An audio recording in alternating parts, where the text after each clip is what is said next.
Salut les gars, comment ça va? On se retrouve pour une nouvelle vidéo. Ça va être une petite vidéo questions-réponses aujourd'hui pour préparer l'ouverture. Vous nous avez envoyé vos questions, on a sélectionné une bonne partie pour y répondre tous ensemble.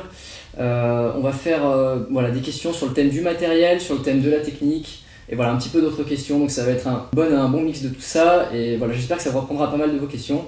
Vous avez été nombreux à nous en envoyer, donc merci pour ça. Et on va commencer tout de suite.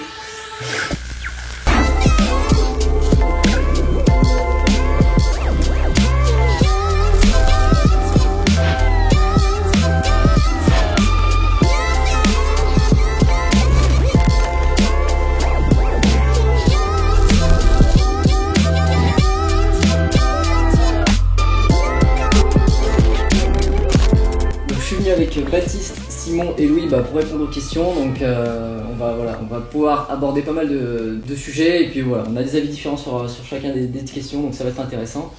Donc on va tout de suite commencer par des questions techniques qui nous ont été posées. Donc la première question, quel cours d'eau privilégier pour l'ouverture? Voilà, l'ouverture souvent c'est des conditions un peu particulières, on a des eaux fortes, souvent chargées, des eaux froides. Donc les gars, quels sont les cours d'eau que vous privilégiez vous pour l'ouverture? Si vous aviez un choix en particulier. Dans un premier temps, déjà des cours d'eau où c'est qu'il n'y a pas trop de monde, parce qu'on le sait à l'ouverture, les pêcheurs sont de partout, sont de sortie, donc pour essayer de faire du poisson, il faut essayer d'être seul. C'est ça, forcément. Et puis au niveau des rivières d'altitude, est-ce que ça joue des fois des rivières qui sont forcément des rivières encaissées en gorge qui coulent en altitude plutôt que des rivières de plaine? Alors je pense que si on privilégie vraiment la montagne, c'est pêcher très en altitude pour éviter la fonte des neiges tout simplement. Donc pêcher avant que la neige fonde. Sinon pêcher encaissé, c'est toujours le risque d'avoir peu de luminosité, donc peu d'activité aussi. En début de saison, faut faire gaffe à ça. Oui, la température de l'eau, je pense qu'elle joue vraiment un rôle le jour de l'ouverture. Il faut faire attention à ça. Je pense que l'essentiel à dire, c'est que l'ouverture, c'est une journée pour se faire plaisir avant tout et pour reprendre contact avec la rivière. C'est vraiment la date que tout le monde note. Voilà, c'est ça. Je pense que c'est une journée avant tout sentimentale. Il faut choisir une rivière qu'on connaît.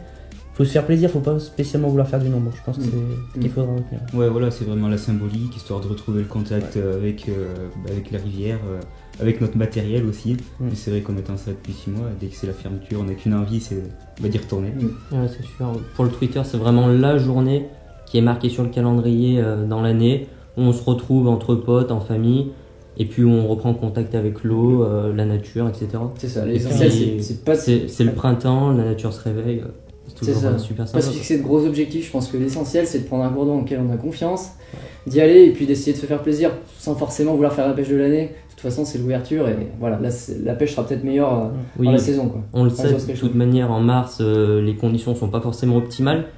Mais après les choses vont s'accélérer et puis les belles pêches se font quand même plus tard dans la saison. Mais c'est quand même une belle journée l'ouverture. C'est ça. Pas selon où on habite, je pense que les conditions d'ouverture sont pas les mêmes, surtout qu'il y a des rivières privilégiées ou d'autres, tu vois. Là, on a parlé de fonte des neiges, je pense que ça aussi c'est un facteur, la température de l'eau. Si on peut trouver une eau la plus chaude possible à l'ouverture, je pense que ce sera privilégié. Les paramètres à prendre en compte quand on choisit notre rivière pour l'ouverture, je pense que ça va être essentiellement la température de l'eau, de choisir un cours d'eau bien exposé, essayer d'avoir les conditions optimales pour l'activité des truites, à savoir une eau pas trop froide. Après au niveau des conditions, est-ce que quelqu'un a quelque chose à rajouter? Pour l'ouverture, l'important ça va vraiment être de mettre à profit les meilleurs moments de la journée. Donc qu'est-ce que c'est le meilleur moment de la journée? Ça va être les moments les plus ensoleillés, parce que les poissons vont s'activer en même temps que la chaleur va arriver. Et ça sera vraiment des moments où il va falloir être peut-être plus assidu sur sa façon de pêcher pour mettre le maximum de chances de notre côté pour déclencher les premières attaques de la saison. C'est ça, ça va être le créneau à peu près. Oui, il va y avoir les premières éclosions d'insectes de la saison, donc il va falloir être au bord de l'eau à ce moment-là et puis savoir en profiter, je pense. Le coup de midi, donc qui va être normalement le plus chaud avec le soleil qui sera au plus haut à ce moment-là, ça va vraiment être des heures où il va falloir être très vigilant et être attentif durant tout le mois de mars en général, pas forcément pour le jour de l'ouverture. Je crois que c'est tout pour cette question, on va passer à la suivante. Quelle est la technique la plus adaptée pour l'ouverture? Ça c'est une question qui revient souvent aussi. Je pense que la vitesse à laquelle on va présenter le leurre, ça va vraiment jouer à l'ouverture. Les techniques lentes, ça va plus être à privilégier, je pense notamment au toc. Ouais, tout à fait. Puis il y a d'autres techniques qui sont assez lentes, il y a aussi le verrou manié. J'y pêche pas mais j'en entends quand même bien parler. Et puis en période d'ouverture, on entend quand même pas mal de bien sur cette technique. Après, il y a également le leurre souple. Je sais que Simon, toi, tu pratiques un peu cette pêche. Bah, j'ai pas mal pêché au véromanie avant de me mettre au leurre. Et c'est vrai que j'ai pu constater qu'en période d'ouverture, les truites ont besoin de se nourrir après la fraie. Du coup, bah, c'est clair que présenter une proie de taille quand même assez conséquente, et puis bon, on peut pas faire plus imitatif, quoi. C'est un verron. C'est sûr. Et il faut pêcher lentement. Pour moi, c'est ce qu'il faut retenir pour l'ouverture, c'est pêcher lentement, gratter le fond, ne pas vouloir pêcher trop vite comme on fera au mois de mai par exemple. Voilà, Oui, gratter. ça sert à rien de courir, il faut quand même insister sur les postes, puis chercher le poisson, quoi. Ouais, il faut savoir que l'eau elle est froide, que les poissons ben, ils se remettent finalement de la fraie quoi, à ce moment-là. Ils sont donc assez maigres. Il n'y a pas énormément de nourriture à cette époque-là. On n'est pas au moment des éclosions ou également où on a tous les petits poissons, c'est-à-dire les vairons, tout ça, dans lesquels les truites vont taper finalement pour se requinquer. Donc vraiment le fait d'insister, de pêcher lentement, ça va être des choix qu'il va vraiment falloir prendre en compte et appliquer. Ouais, ça va être la clé pour l'ouverture. Après ça dépend aussi du type de courant qu'on pêche, voilà, on revient toujours à ça, la pêche c'est pas une science exacte, donc il faut savoir adapter ça en fonction du cours d'eau, qu'est-ce qui marche le mieux dans ce cours d'eau. On a des cours d'eau par exemple qui sont des cours d'eau avec des grandes fosses qui sont adaptés pour les techniques lentes par exemple. À l'ouverture on va chercher les truites profondément, souvent aussi la couche d'eau aussi dans laquelle les truites vont se tenir. À l'ouverture, ça va plutôt être proche du fond, en règle générale. En règle générale, bien sûr. Oui, de toute façon, le maître mot de l'ouverture, c'est vraiment s'adapter. Il faut s'adapter au milieu par rapport aux conditions climatiques, etc. S'adapter à la rivière en fonction s'il y a un débit qui est assez conséquent ou non. Puis ensuite, s'adapter aux postes différents qu'on peut retrouver sur la rivière. Parce qu'il ne va pas falloir pêcher de la même manière sur une plate que dans une cascade. Je sais pas ce que vous en pensez, mais moi j'utilise pas les mêmes leurres. Moi c'est pareil, C'est ça, on reviendra sur une question plus tard, quel poste à privilégier. Ça marche. Mais c'est vrai que pour la technique la plus adaptée, le maître mot c'est la vitesse à laquelle on présente le leurre. Forcément les truites sont moins enclins à bouger. Il faut être cohérent dans ses choix de technique de pêche. Si on est on va être au début mars, sur certaines régions assez plaines finalement on va déjà avoir la fonte des neiges. Donc qui dit fonte des neiges dit des niveaux d'eau assez élevés, de l'eau parfois assez trouble. Ce serait peut-être plus intéressant de passer sur une technique à pas naturelle, c'est-à-dire au toc, où on va pêcher très plombé, insister vraiment dans les amortis, dans les zones calmes, pour déclencher finalement les poissons qui sont là, pas forcément, qui sont assez amorphes finalement, qui vont attendre quelque chose de leur passe devant. C'est vraiment le fait d'insister avec des pêches assez lourdes et lentes, de déclencher les premières touches. C'est ça. De toute façon, si on passe beaucoup trop vite, en règle générale, ça va pas fonctionner. Au leurre, surtout le leurre, on va plus parler de leurre parce que c'est plutôt la technique, nous en tout cas, qu'on pratique le plus. Voilà, niveau leurre, il faut vraiment adapter sa pêche et oublier les mois de juin, le mois de mai, où on pêche très très vite. Le leurre souple d'ailleurs peut être une solution aussi pour l'ouverture. Justement, je te coupe, je reviens un peu à ce que tu disais Baptiste, le leurre souple, c'est vrai que ça reste la bonne alternative, quoi. On peut pêcher assez lentement, plomber, sur des leurres souples de 7 même jusqu'à 9 cm, on peut monter s'ils sont assez fins.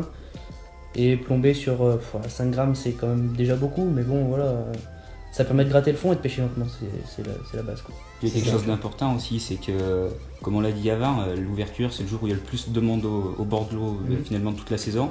Le leurre souple, clairement c'est une technique qui est très peu utilisée. Il faut se démarquer. Exactement. C'est ça. On peut passer après pas mal de personnes qui ont déjà utilisé d'autres leurres, donc voilà, il y a un moyen de se démarquer, un moyen de se différencier. Sortir le leurre souple, voilà. Je pense qu'on a tout dit pour cette question, on va passer à la prochaine. Quel poste à privilégier à l'ouverture? Donc question assez vaste aussi, on va parler de la pêche au leurre là, on va se concentrer plutôt sur la pêche de la truite au leurre.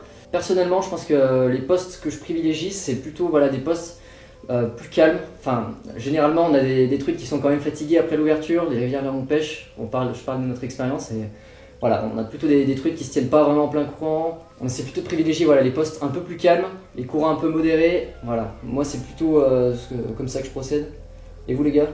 Je suis plutôt d'accord dans l'ensemble, des postes avec une profondeur quand même assez importante. On l'a dit tout à l'heure, les poissons quand même sont encore en profondeur en début de saison. Après, au niveau du courant, qu'il y en a ou qu'il n'y en ait pas, moi j'ai pas remarqué plus de différence que ça, donc pas forcément d'a priori par rapport au débit d'eau. Moi je contredis un peu, les plats c'est clair que ça marche, il y a peu de courant, donc il y a besoin d'un faible apport énergétique pour la truite, donc ça c'est sûr que en début de saison c'est logique. Après, moi je remarque sur des très courts pics d'activité de 5-10 minutes, les poissons ils vont partir du plat pour monter sur du courant dans le bouillon et aller se nourrir en fait, tout simplement parce que là c'est sûr qu'il y a à manger quoi. Mais sur des rivières avec une température d'eau quand même assez conséquente. C'est clair que... Okay. Oui, t'es plutôt d'accord? Ouais, carrément. Après je pense que pour résumer le tout, on peut dire que le jour de l'ouverture, on va faut savoir qu'on va pas être sur les plus belles pêches de l'année, comme on l'a dit, donc les poissons seront assez difficiles à trouver. Il faudra explorer un peu toutes les zones d'eau qu'on a dit, un peu de courant, un peu de calme, pour peut-être essayer de trouver le meilleur compromis pour cette journée d'ouverture. Essayer de voir si on peut déclencher quelques attaques dans des zones plus rapides, ou si à l'inverse elles sont finalement dans les zones les plus calmes. Il va vraiment falloir essayer de trouver ces poissons. C'est ça. Pas arriver avec une idée prédéfinie de chercher que dans les plats, parce que ouais, c'est vrai. C'est vrai, de toute façon la pêche de la truite c'est ça, c'est s'adapter. voilà, c'est ça. Et voilà, moi j'ai plutôt tendance à viser les zones calmes, mais c'est vrai que c'est peut-être pas la pêche du jour. Il faut se dire, venir sans idée préconçue, se dire voilà, on va essayer, si ça marche pas on peut essayer quelque chose d'autre. Il faut tout essayer, de toute façon c'est en pêchant qu'on va trouver les poissons, hein. C'est pas... Il n'y a pas de règle fixe qui dit la truite sera ici le 9 mars. Non, il faut essayer, varier les techniques, les postes, etc. Et puis c'est là qu'on va trouver le poisson. Et puis définir un plan éventuellement pour la journée. Ouais, c'est le meilleur moyen de passer à côté de sa pêche finalement, en arrivant avec une idée prédéfinie, en disant je vais pêcher avec ce leurre ici. Bah non, il faut s'adapter. C'est ça. Et pour les courants, tu utilises quoi comme leurre, Simon, toi, quand tu les recherches en courant? Alors c'est vrai que si vraiment agressif, je reste sur du leurre souple, clairement le bouillon c'est pour ça. Okay. Après des leurres assez denses, lourds, donc comme le D-Inside par exemple, ça peut être un très bon compromis. Il descend très rapidement dans la couche d'eau et puis du coup ça permet de gratter le poste au même endroit assez longtemps quoi. C'est vrai que quand il y a du courant, si on a un leurre suspending, voilà, c'est pas la peine. Le courant, c'est pas la peine. Il faut que ça pêche rapidement en fait, tout simplement. C'est ça. Ok. Voilà, je pense qu'on a fait le tour sur la question des postes. Je pense que l'essentiel c'est pas de venir avec des idées préconçues. Voilà, d'essayer de s'adapter, c'est ça le maître mot de toute façon pour l'ouverture. On va passer au matériel maintenant, aux questions matérielles avec un grand débat. Donc cette question on la pose très souvent. Tresse ou nylon pour la truite, c'est quelque chose qui fait toujours débat de toute façon, d'utiliser de la tresse ou du nylon pour la pêche de la truite. Pour le carnassier, il y a un peu moins de débat, c'est quand même plus, on est plus sur des pêches en tresse quand même. Sur la truite, voilà, ça fait toujours débat, question sur la tresse ou du nylon. Louis, toi aussi t'es plutôt tresse? Ouais, carrément, surtout en grande rivière. C'est vrai qu'avec la tresse, on va gagner en sensibilité, on va aussi vachement gagner en distance de lancer, ce qui est vraiment important en grande rivière, puisqu'on va chercher des postes précis. On va avoir un meilleur contrôle du leurre dans les courants, canne haute, bien sûr, ça permet de faciliter l'animation. Je trouve que vraiment la tresse pour les grandes rivières, pour pêcher avec des leurres forcément plus imposants, en recherchant des poissons plus imposants aussi finalement. Donc pour ce qui est pêche en ruisseau, en plus petite rivière, même avec du PM, j'aurais plutôt tendance à utiliser du nylon. Je sais que Simon et Baptiste partagent le même avis à ce niveau-là. Alors moi c'est un tout petit peu différent, puisque dans n'importe quelle condition à la truite, je vais privilégier le nylon. Que ce soit en petite rivière ou en grande rivière, ces dernières années j'ai utilisé du nylon en 16, 18 centièmes, même jusqu'en 14 centièmes en période estivale. Et là cette année vous m'avez un petit peu convaincu si je puis dire. Je vais essayer de monter un moulinet en tresse pour les grandes rivières. Par contre je vais garder quand même un petit moulinet taille 1000 pour nos petites rivières, nos petits ruisseaux avec des truites qui se débattent, etc. Je veux pas me perdre dans la pêche avec la tresse, etc. avec les décroches qu'on voit dans les petites rivières. Ceci dit, j'ai quand même bien envie d'essayer en grande rivière cette tresse avec donc comme vous disiez 2 longueurs et demie de fluoro. Ouais, c'est ça. On reste quand même assez discret. De toute façon, il faut essayer pour que je me fasse ma propre idée et puis on verra. C'est ça. Ouais. Donc moi c'est exactement pareil finalement. Vous m'avez aussi convaincu pour la tresse pour cette année en grande rivière en tout cas. Sinon je pêche essentiellement nylon et moi ma particularité c'est que je rajoute un bas de fluorocarbone. D'accord. La distance de une longueur de canne. Et de la même taille que ton nylon? Et ça dépend de la couleur de l'eau des fois, oui, et puis surtout la période quoi. Toujours pareil, tu t'adaptes. Ouais, je m'adapte, c'est-à-dire qu'en mars je vais pêcher sur du 20 centièmes, descendre en 18 et puis l'été c'est 16 et 14 centièmes pour du fluorocarbone quoi. Ça permet de limiter l'usure du nylon parce que le nylon ça s'usure vachement vite.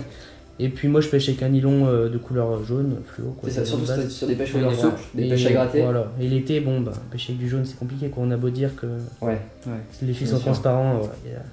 Voilà, c'est sûr, il y a un petit facteur quand même transparence. C'est ce qui revient souvent en fait, ceux qui ont du mal à passer en tresse, peut-être aussi que le côté, la tresse a plus tendance à décrocher, c'est une idée, ça qu'on a en fait. Ouais, c'est vrai, c'est un petit peu une idée préconçue.